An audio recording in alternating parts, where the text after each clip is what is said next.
મિત્રો आज હું અમદાવાદમાં એક મહિલા સ્કૂટી લઈને જતી હતી, પોલીસે રોકી, પોલીસને પૂછપરછ કરવાનો રોકવાનો એમનો અધિકાર છે। આ દરમિયાન બેને પૂછ્યું કે તમે કોણ છો, એટલે પોલીસ કર્મચારી કહ્યું આ મારું આઈ કાર્ડ।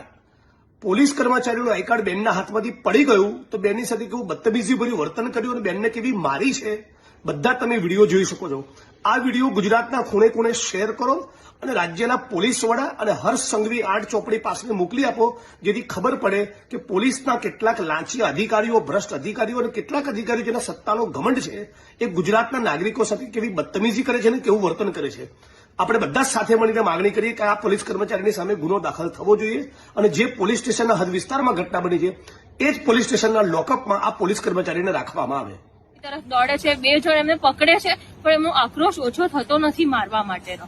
અને પછી અમે લોકો 112 ફોન કર્યો તો પોલીસ આવે ત્યાં સુધી એમને ક્લિયર અમને કહી દીધું હતું કે પોલીસ સ્ટેશન મારા વિરુદ્ધ ફરિયાદ કોઈ લખશે નહીં, કોઈ પીએસઆઈ વીઆઈ એટલું નહીં કે મારા વિરુદ્ધ ફરિયાદ લખી શકે, પોલીસ વિરુદ્ધ ફરિયાદ ક્યારેય ના લખે।